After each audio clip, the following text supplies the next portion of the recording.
Friends, welcome to my channel tech Vidya for class 10th. आपण गेले काही दिवस क्वेश्चन बँक बघत आहोत. आज क्वेश्चन बँकमध्ये आन्सर इन वन सोल्युशन हा क्वेश्चन घेऊन येते आहे. तुम्हाला जर व्हिडिओ आवडला तर लाईक, शेअर आणि सबस्क्राईब करायला विसरू नका. कालच्या व्हिडिओमध्ये आपण मॅच द पेअर्सपर्यंत क्वेश्चन बघितले. आता question number 1B 8th answer in one sentence 1 or 2 मार्क्ससाठी तुम्हाला इथे जे क्वेश्चन दिलेले आहे यासाठी आपल्याला वन सेंटेन्समध्ये आन्सर द्यायचा आहे. स्टार्ट करू. First, what is gamete formation? It is the production of reproductive cell in human body. Gamete production काय आहे तर production of reproductive cell in human body म्हणजेच आपल्या बॉडीमध्ये. Then write the types of twins. Types of twins म्हणजे जुळ्यांचे दोन प्रकार आहेत, monozygotic and dizygotic. Third, write any two sexually transmitted diseases. इथे फक्त डिसीजेसचं नाव आपल्याला लिहायचं आहे. You can write any one. I am writing here syphilis and AIDS. Fourth question, what determines whether the two organisms or species will be exactly similar or not? That is homologous organs. हे determine करतं की दोन organism एकाच स्पीसीजचे similar आहे की नाही. Then fifth question, how are the sperms form? Sperms कसे form होतात? Sperms are form through testis. Sperms हे टेस्टिसपासून फॉर्म होतात. और you can write germinal epithelium present in the tubules divide by meiosis to produce sperm. Then how is the semen produced? सीमेन कसं produce होतं? सीमेन कसं तयार होतं तर आपल्याला माहिती आहे की मेल रिप्रोडक्टिव्ह सिस्टीममध्ये ज्या ग्लँड्स असतात त्या सर्व ग्लँड्सचं सिक्रिशन आणि स्पर्म हे मिळून सीमेन तयार होतं. So you can write here from secretions of glands and sperm semen is produce. Which are the components of pollination? पॉलिनेशनचे कोणते कंपोनंट्स आहे पॉलिनेशनसाठी आवश्यक आहे? Abiotic agents like wind and water and biotic agents like insect and animals. So you can write here abiotic agents and biotic agents. Which parts are converted into seed and fruit respectively after fertilization? Fertilization नंतर सीडमध्ये आणि फ्रूटमध्ये कुठला part convert होतो तर ovule जे आहे ते सीडमध्ये convert होतं आणि ओव्हरी जी आहे ती फ्रूटमध्ये कन्वर्ट होते. So you can write here ovule into seed and ovary into fruit. जास्त लेंग्दी उत्तर लिहायचं नाही आहे, वन सेंटेन्सच आपल्याला इथे लिहायचं आहे. Write question number 9, what does germination mean? Germination mean the growth of new plant. Then 10, write the name of the type of reproduction in following figure. This figure is of hydra and the reproduction in this is budding. So you first recognize the figure, that is hydra, and budding is the type of reproduction. How can plants and animals save themselves from extinction? Plant आणि animal जे आहे ते स्वतःला नष्ट होण्यापासून कसे वाचवू शकतात तर by adjusting with the changing environment and thereby to maintain their existence. जे एन्व्हायरमेंटमध्ये चेंजेस होतात त्यासोबत ॲडजस्ट करून त्यांचं जे एक्झिस्टन्स आहे ते मेंटेन करतात आणि स्वतःला एक्सटिंक्ट होण्यापासून वाचवतात. Name the 3 types of asexual reproduction in unicellular organisms. Asexual रिप्रोडक्शनचे 3 टाईप आहे युनिसेल्युलर ऑर्गॅनिझममध्ये आपण शिकलेलो आहे. That is binary fission, multiple fission and budding. Then question number 13, write the functions of ovary, sepals, penis and seminal vesicles. So ओव्हरीचं function काय आहे? Production of oocyte and female hormones estrogen and progesterone. हे जे female hormone आहे यांचं production आणि oocyteचं production. Then सेपल्सचं काय function आहे? To protect the flower in the form of bud. Then penis, transferring of sperms to vagina at the time of intercourse.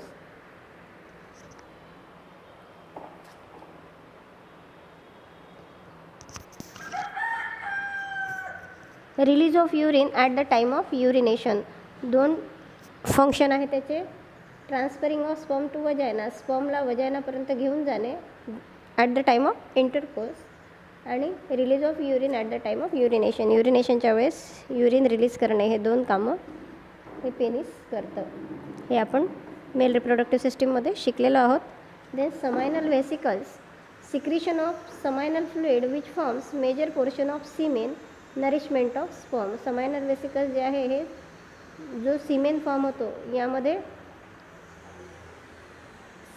Secretion जे आहे ते समायनल फ्लुइडचं करतं आणि नरिशमेंट ऑफ स्पर्म्सचं पोषणसुद्धा करतं. Then what does ecosystem means. 14 what does ecosystem means. इथे इकोसिस्टीमची डेफिनेशन लिहायची आहे. An ecosystem is a community made up of living organisms and non-living components such as you can write here another definition. The living and non-living components interact through nutrient cycle and energy flows. कुठलीही definition तुम्ही इथे लिहू शकता. What is indicated by this symbol. हे symbol दाखवलेलं आहे. हे काय इंडिकेट करतं हे तुम्ही ओळखलं असेलच. हे सिम्बॉल आहे रिसायकलचं. Then question number 16. Write any 2 man made factors affecting the environment. एन्व्हायरमेंटला अफेक्ट करणारे मानवनिर्मित 2 फॅक्टर याचे नावं लिहायचे आहेत. That is deforestation and pollution, means जंगलतोड आणि प्रदूषण. The animal in figure belongs to which endangered species?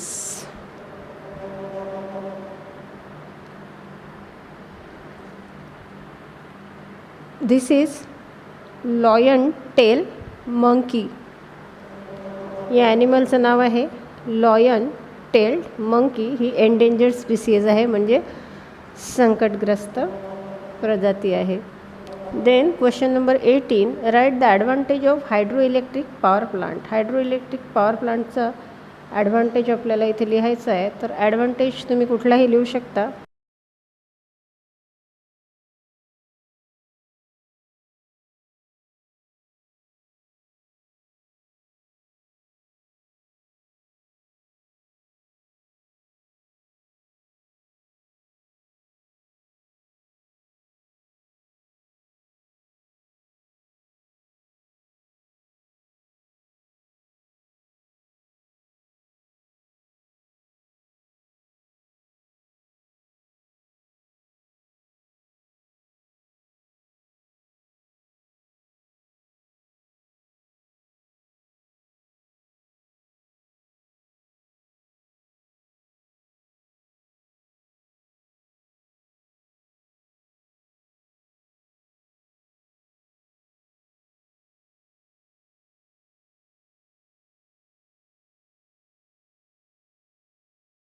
Question number 20. Write the merits of atomic energy. Atomic एनर्जीचे मेरिट्स काय आहे, तर याचा म्हणजेच फायदा काय आहे.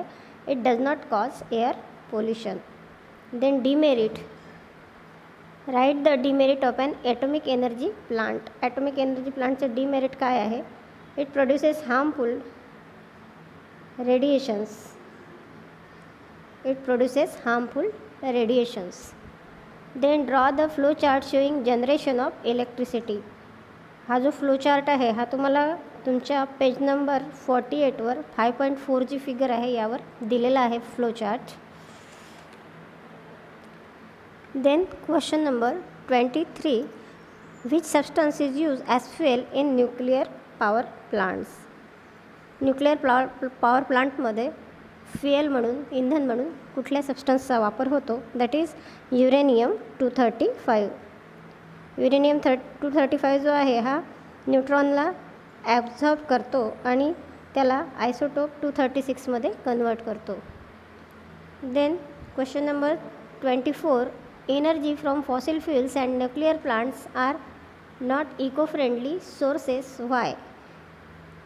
फॉसिल फ्यूल आणि न्यूक्लिअर प्लांट्सपासून मिळणारी जी एनर्जी आहे ती इको फ्रेंडली नाही. याचं कारण विचारलेलं आहे. Because it produces large amount of air and water pollution. Pollution होत असल्यामुळे ही एनर्जी जी आहे ती इको फ्रेंडली नाही. Question number 25. Solar promoters are important. Why?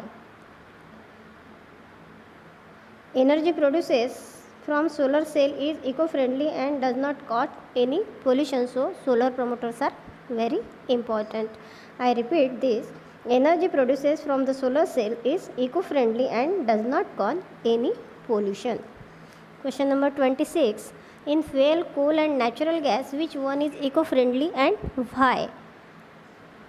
Natural gas आणि कोल या दोन्ही इंधनामध्ये कुठला जे फ्युएल आहे ते इको फ्रेंडली आहे आणि का आहे? तर नॅचरल गॅस जे आहे हे इको फ्रेंडली आहे because it does not produces any harmful particles in the environment. कारण ते कुठलेही हार्मफुल पार्टिकल्स एन्व्हायरमेंटमध्ये सोडत नाही. कोण? Natural gas. So natural gas is eco friendly. State the importance of inverters. इन्व्हर्टर्सचं इम्पॉर्टन्स काय आहे? They convert D C into A C. Means जो डायरेक्ट करंट आहे त्याला इनडायरेक्ट अल्टरनेटिव्ह करंटमध्ये कन्वर्ट करतं. कोण? इन्व्हर्टर. आपल्या घरामध्ये जो करंट येतो तो अल्टरनेटिव्ह करंट असतो. So they convert D C into A C. Why are control pods use in nuclear reactors. न्यूक्लिअर रिॲक्टर्समध्ये कंट्रोल पॉड्स का बरं यूज करतात? To stop the chain reaction. What is green energy? Which energy source can be called green energy source. Green energy कशाला म्हणायचं आणि कुठला source आहे त्याला ग्रीन एनर्जी आपण म्हणू शकतो? So energy which is eco friendly and does not cause any pollution is called green energy. Question number 30. Explain fossil energy is not an example of green energy. Fossil energy हे green एनर्जीचं example नाही. त्याला explain करा असं म्हटलेलं आहे. आपण काय लिहू शकतो? Because they cause pollution. हे जे फॉसिल एनर्जी आहे हे पोल्युशन करतं म्हणून हे ग्रीन एनर्जी नाही. Which animal has 3 pairs of legs? Insects. How many parts is the body of hemichordates divide. हेमिकॉर्डेट्सची बॉडी जी आहे ती किती पार्ट्समध्ये डिवाइड होते? That is 3 parts. Write any one cold blooded animal you know. Write any one cold blooded animal you know. तुम्हाला माहीत असलेलं आहे कोल्ड ब्लडेड ॲनिमलचं नाव लिहा. तर क्लास रेप्टिलियामध्ये जे ॲनिमल्स आहेत ते सर्व कोल्ड ब्लडेड ॲनिमल्स असतात. रेप्टिलियामधले ॲनिमल जे आहे ते कोल्ड ब्लडेड ॲनिमल्स असतात. You can write here example tortoise, lizard or snake. Then spongilla bears numerous pores on their body. What are those pores called? स्पॉन्जिलाच्या बॉडीवर जे पोर्स असतात त्याला काय म्हणतात? तर त्याला ऑस्टिया असं म्हणतात. Ostia and oscula. What are the animals having vertebral columns in their body called as? Question number 35. Vertebrates. ज्या ॲनिमलला व्हर्टिब्रल कॉलम आहे त्याला आपण व्हर्टिब्रेट्स असं म्हणतो. Question number 36. The body of the animal in which phylum is radially symmetrical and diploblastic. That is cnidaria. Then question number 37. Write the name of animal having pseudocoelom. Here you can write ascaris. Which animal doesn't have a neck. कोणत्या ॲनिमलला neck नाही? Fishes. What is the length of hookworm? The length of hookworm is approximately 8 to 9 centimeter. How does the animal in the figure protect itself? फिगरमध्ये जो animal आहे तो स्वतःचं संरक्षण कसं करतो, स्वतःला प्रोटेक्ट कसं करतो? तर by the tentacles. What are the locomotory organs of the animal given in the picture? First we have to recognize this animal. This is starfish and locomotory organ of starfish is tube feet. Question number 42. Which fungus is used to make soya sauce by fermentation? Here fungus name is Aspergillus oryzae. Soya sauce बनवण्यासाठी जे fungus वापरलं जातं त्याला ॲस्परजिलस ओरिझी असं म्हणतात. Question number 43. Why does the process of dirt removal occur in detergents even at low temperature? Because microbes are active at low temperature also. What is added to impart thickness to instant soup? Instant soup ला thickness कुठल्याही पदार्थाला like soup, pudding, ice cream, chocolate, milkshake, cold drink एवढ्या सर्व पदार्थाला thickness आणण्यासाठी जो पदार्थ वापरला जातो त्याचं नाव आहे xanthan gum. Which chemical substances get mix with the soil by adding chemical pesticides and insecticides in agricultural industry? कुठला केमिकल मिक्स केलं जातं? तर केमिकलचं नाव आहे ॲसिडोफिलस फ्लुरोनिडेन्स. हे नावं तुम्हाला पाठ करायची आहेत. Which microbes convert uranium to its insoluble salt? That is that is geobacter. Which microbes convert uranium to its insoluble salts? कोणता मायक्रोब युरेनियमला इनसोल्युबल सॉल्टमध्ये कन्वर्ट करतो? It is geobacter. जेणेकरून ते जे सॉल्ट आहे ते सॉल्ट ग्राउंड वॉटर रिसोर्सेसशी मिक्स होणार नाही. Question number 47. Write the names of 2 chronic diseases. You can write any name. I am writing here cancer, diabetes and TB. Question number 48. Complete the following table. Type of disaster and B. Environment. एका ठिकाणी डिझास्टरची type विचारलेली आहे आणि एका ठिकाणी डिझास्टरची type दिलेली आहे, effect विचारलेला आहे. इथे आपल्याला पहिलं जे आहे ते पहिला जो टाईप आहे डिझास्टरचा तो मेडिकल टाईप आहे आणि सेकंड जो आहे एन्व्हायरमेंटल आपल्याला दिलेला आहे. इथे एन्व्हायरमेंटल डिझास्टरचे तुम्हाला इफेक्ट्स लिहायचे आहेत. तर you can write here partial और complete collapsing of buildings, dying of water sources, contamination of water. काहीही तुम्ही इथे 2 नावं लिहू शकता. In this